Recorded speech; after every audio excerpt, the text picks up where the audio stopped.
Srimad Bhagavatam, first canto, 9th chapter, the passing away of Bhishma Dev, text 22. Tathapi ekanta bhakteshu pasya bhupa anukampitam janme ashun tyajataha janmeshung stajataha shakshat Krishna darshanam agataha.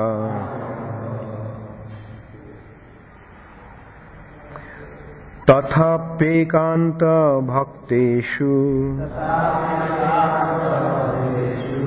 pasya bhupanukampitam janmeshung stajata shakshat Krishna darshanam agataha. Tathapekanta bhakteshu pasya bhupanukampitam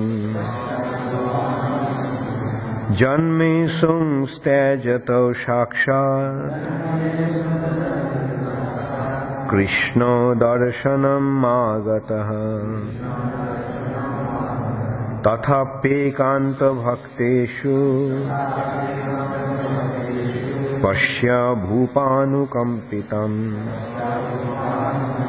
janmesung stajato sakshat Krishna darshanam agataha.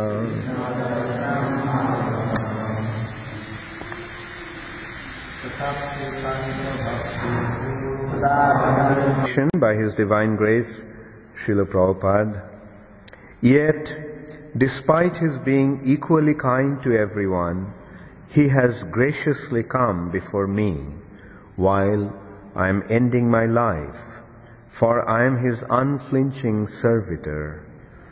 Please repeat after me. Yet, despite His being equally kind to everyone, He has graciously come before me while I am ending my life, for I am His unflinching servitor.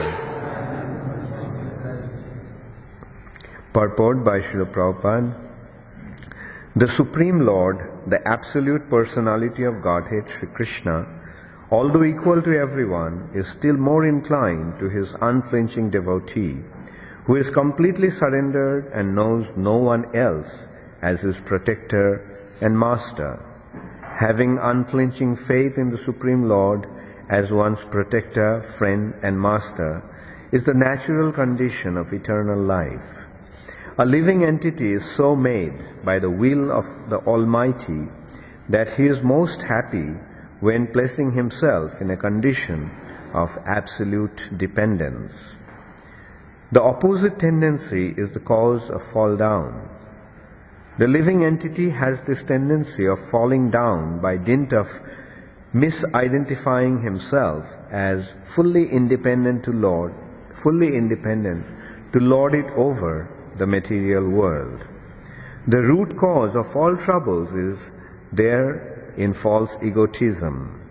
One must draw towards the Lord in all circumstances. The appearance of Lord Krishna at the deathbed of Bhishma Ji is due to his being an unflinching devotee of the Lord. Arjun had some bodily relation with Krishna because the Lord happened to be his maternal cousin. But Bhishma had no such bodily relation. Therefore, the cause of attraction was due to the intimate relation of the soul. Yet, because the relation of the body is very pleasing and natural, the Lord is more pleased when He is addressed as the son of Maharaj Nanda, the son of Jashoda, the lover of Radharani. This affinity by bodily relation with the Lord is another feature of reciprocating loving service with the Lord.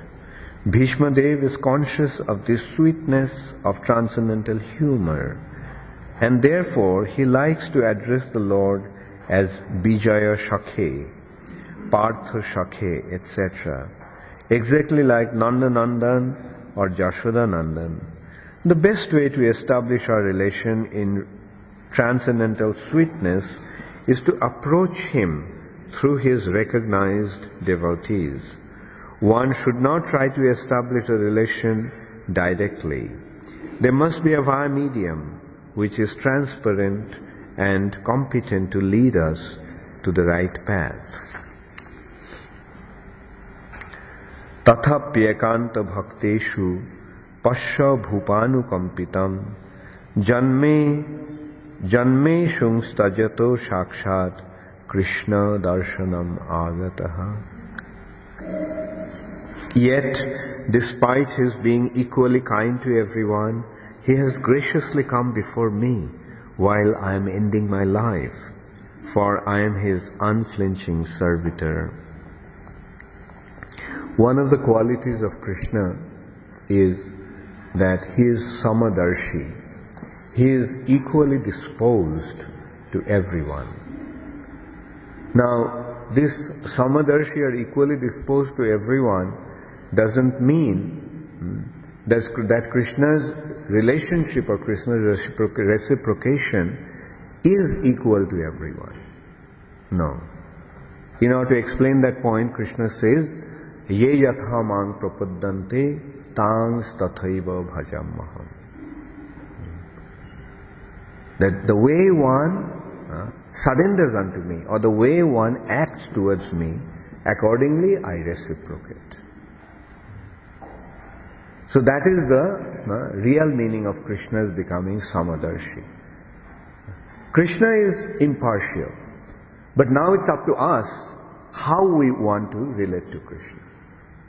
If somebody relates to Krishna as an enemy, Krishna says, okay, fine, you're my enemy. You can treat me as your enemy. Like Duryodhan, Kamsa, Shishupal, Jarasandha, Hiranyakashipu, Hiranyaksha. So they considered that Krishna was their enemy. And they had all the facilities to deal with Krishna as an enemy.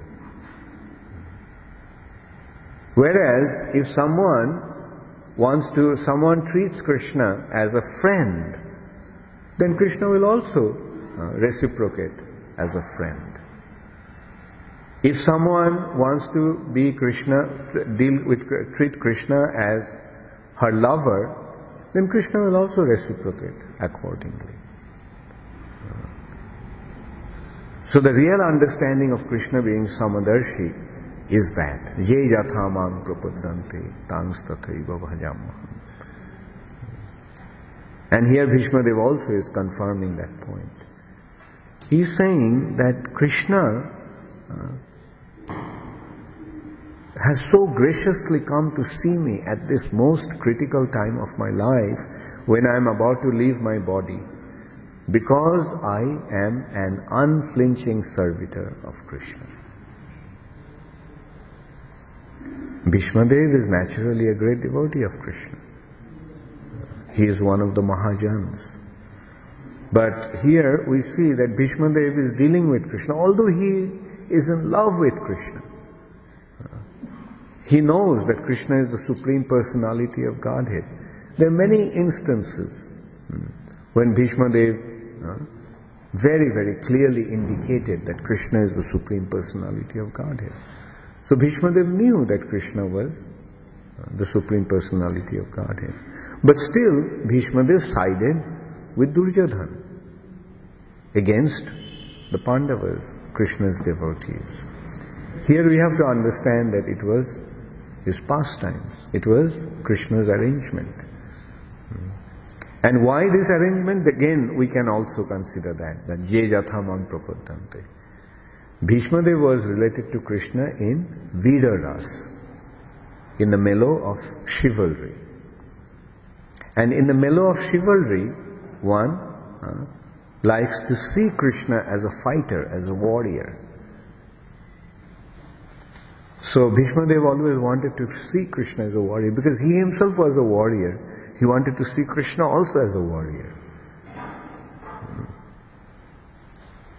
He didn't fight with Krishna, but he wanted to see that fierce appearance of Krishna.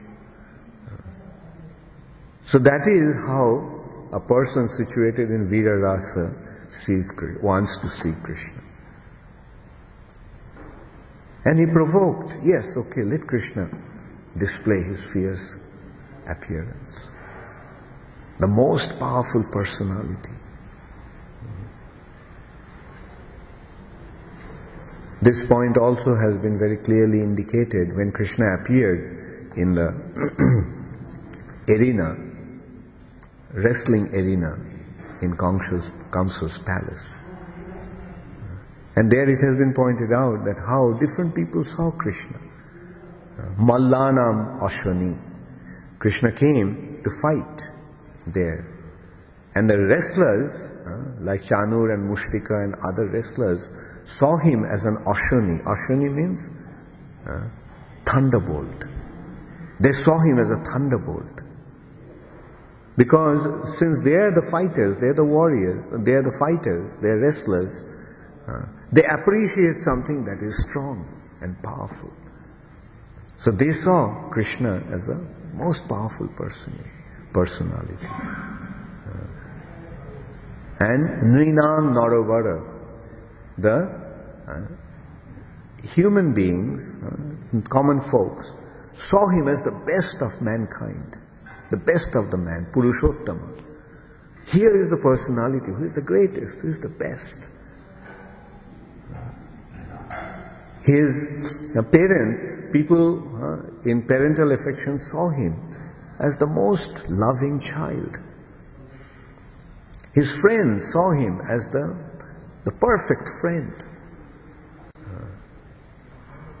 And the women saw him as Cupid personified. The women saw him as the most handsome personality. So same Krishna,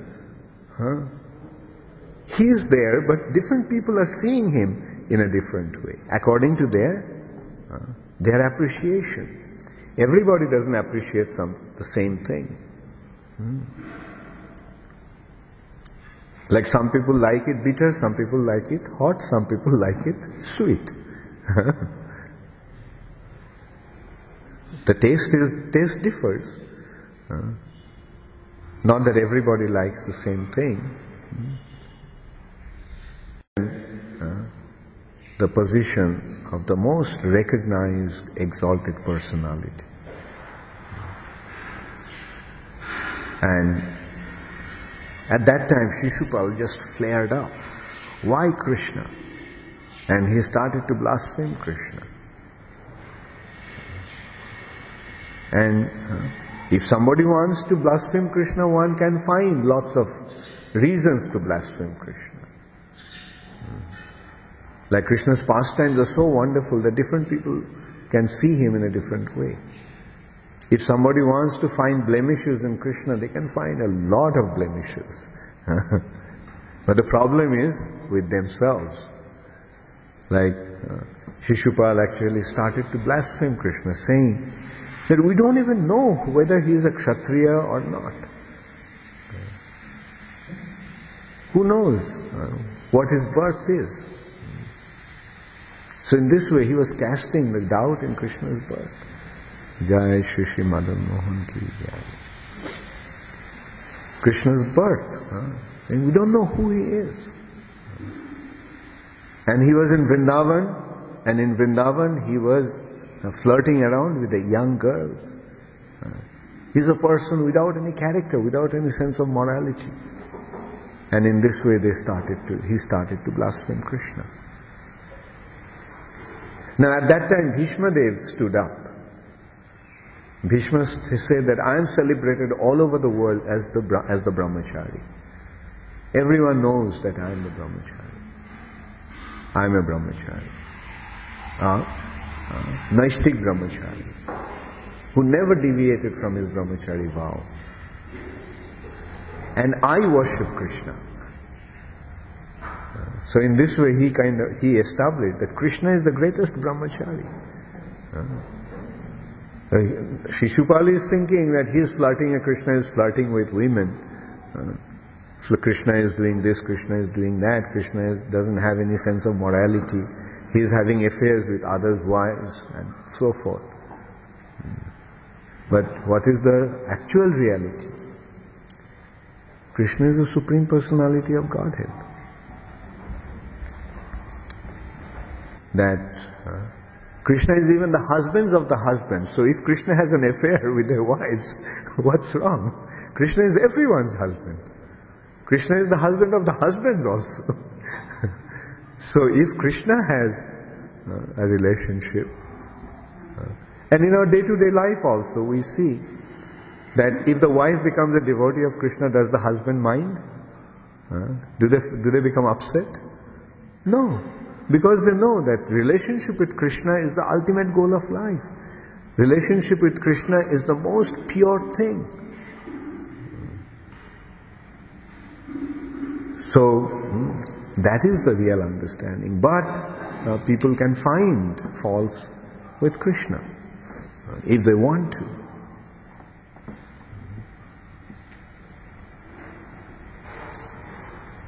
But Krishna tolerates. Although Hiranyakashipu, Hiranyaksha became his enemy, Krishna gave them everything for their survival. He gave them their food, he gave them their water, he gave them their oxygen. He gave everything. They didn't have any dearth of, or even though one becomes an enemy of Krishna, Krishna still takes care of him. Krishna never says, okay, you're my enemy, I won't give you any more oxygen. Krishna could do that. Like we can see how we are dependent upon Krishna at every moment. One of the examples that often I think of is that we are situated on the surface of the earth. The earth is round and it's moving with a tremendous speed. So if there is a round object starts to move, what will happen to the objects that are situated on the surface of that object? It will immediately be thrown out. But it's not happening. Why it's not happening? Because of Krishna's arrangement. We may call it gravitational pull, but who created the gravitational pull? Did Newton create the gravitational pull? No. It's Krishna who created the gravitational pull. And modern science doesn't know what the gravitational pull is. But what is the gravitational pull?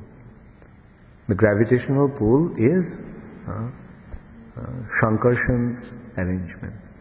The universes are situated on the head of Shankarshan. And it is his energy that is keeping everything together. So, Krishna is equally disposed to everyone in this sense, actually. He is taking care of everybody. Whether he is his enemy or a friend, doesn't matter.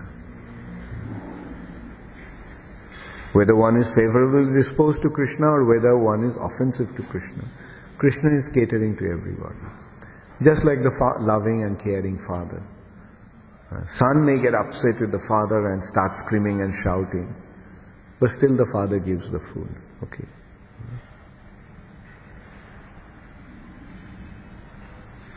So, Krishna is equally disposed to everyone. But Krishna reciprocates in different ways with different people according to their dealings with him. Therefore, ye yathamang prapattante tangs tathaiva bhajamaham. As one reciprocates unto Krishna, as one acts towards, as one is exposed to Krishna, accordingly Krishna reciprocates. Now, When we become inimical towards Krishna, then we invite miseries for ourselves. It's not that Krishna is casting miseries upon us, but we are inviting miseries. Because the natural arrangement is, the closer we come to Krishna, closer we become full of joy. Because Krishna is Anandamaya. So when we come close to Krishna, we will also become Anandamaya. Just like the source of light. We are in the darkness, but closer we come to the source of light, more we can appreciate the light and more we can see according to that light. But more we go away from light, we invite darkness for ourselves. Closer we go towards the light, we invite light for ourselves. Closer we go away from light, we invite darkness for ourselves. So since Krishna is the reservoir of pleasure, closer we go to Krishna, the more pleasure we derive. And the more further away we go away from Krishna, the more miseries we invite for ourselves. Krishna is neutral, but it's we who are creating our destiny. It is up to us. Therefore, what an intelligent person do? He'll get closer and closer and closer to Krishna. And as a result of that, his life will become more and more joyful.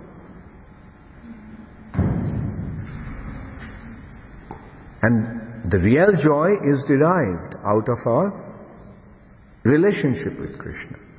The joy is not derived by making money and arranging all the comfortable situations for ourselves.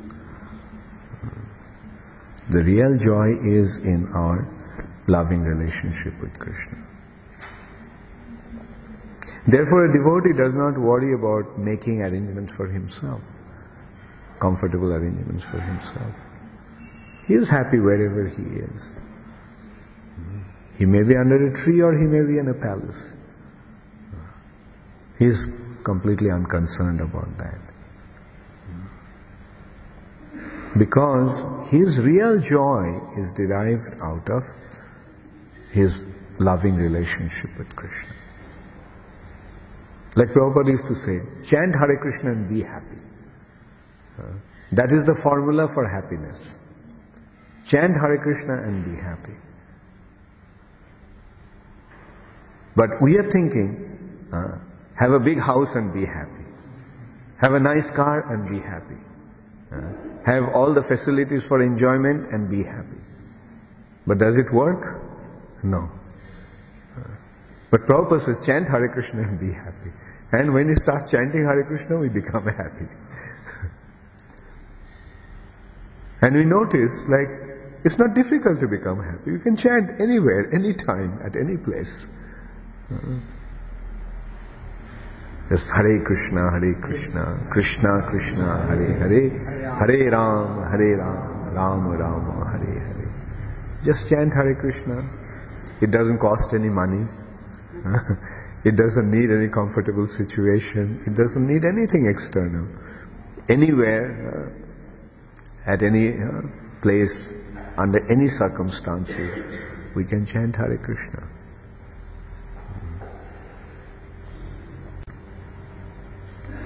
But those who do not have implicit faith in the holy name, what they will do? Even though they will chant Hare Krishna, but their mind will be somewhere else. In mouth they're chanting Hare Krishna, but in their mind they're thinking, where is money, where is money?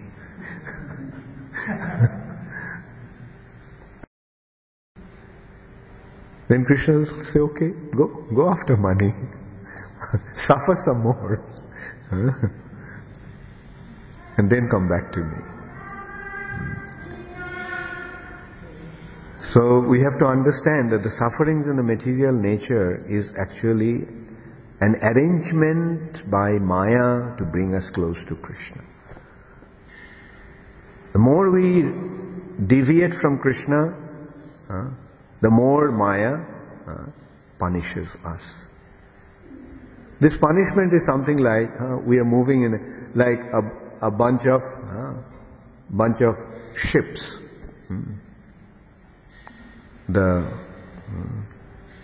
or bunch of goats. Like the tender, the goat tender or the shepherd, what does the shepherd do? When one sheep goes out of the track, then what does the shepherd do? Brings him back to the line. So similarly, when we go off the track, then Maya just pushes us to come back to the track. And to us it appears to be like a punishment. But what Maya is doing, she is tenderly saying, softly, gently saying, bring us back, come back to the line. Why are you going that way? Come back to the line. But stupid as we are, what do? We again try to go off. But again Maya says, come back to the line. So these sufferings in the material nature is the divine arrangement of Maya to bring us onto the track. And when you stay on the track, then no more punishment. Tapotrayan unmulanam. Threefold miseries are uprooted.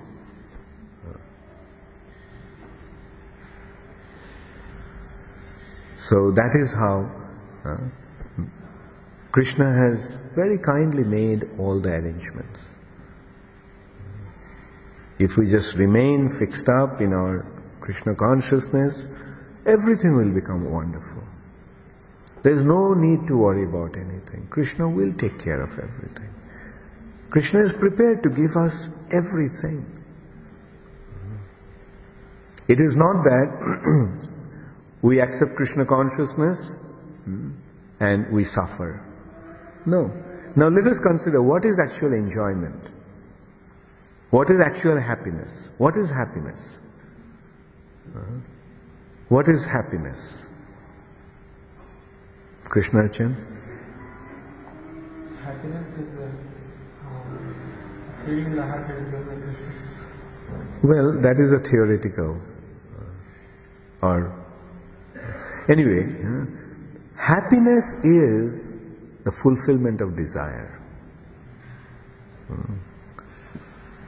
Joy or enjoyment. Happiness actually is a cessation of suffering. Anyway, the happiness in relation to enjoyment or joy is fulfillment of desire. When the desires become fulfilled, don't we become happy? Right? You want a car, you get a car. How do you feel, Mitesh? We feel happy. So this way, devotees are always feeling happy because whatever their desires are, Krishna fulfills that. At the initial stage, our desires may be material, but Krishna will fulfill those desires. Even though our material desires will become fulfilled when we become devotees. But then we'll realize, what's the use of asking for material things? Like Dhruva Maharaj. He wanted to become a king like his father. He wanted to take revenge against his stepmother. So he was very upset. And he said, okay, fine, I will show you. You said that I will not inherit my father's kingdom. Your son will inherit my father's kingdom. Fine. I will get a kingdom which is the greatest that anyone ever have come across. So with that urge, he went out. But when he got the blessings of Krishna, to have a position which is even superior to his grandfather's position. Position exalted even more exalted than Brahma's position. Sovereignty over Dhruva Loka.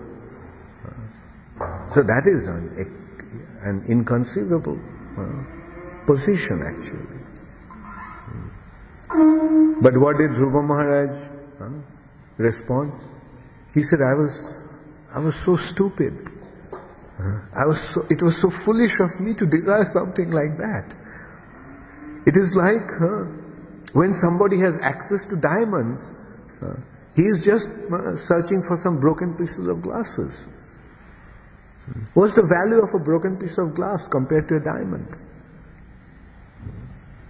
So when a devotee recognizes the benefit that one can derive by becoming a devotee, by becoming surrendered to Krishna, by receiving Krishna's mercy, then any amount of material enjoyment or any material situation becomes totally insignificant to him. Jai Shri Radha Madan Mohan Ki Jai. So that is the position of a devotee. And Krishna gives. Devotees say, Krishna, I want to serve you. Krishna says, serve me. Serve me. I'll give you all the facilities to serve me.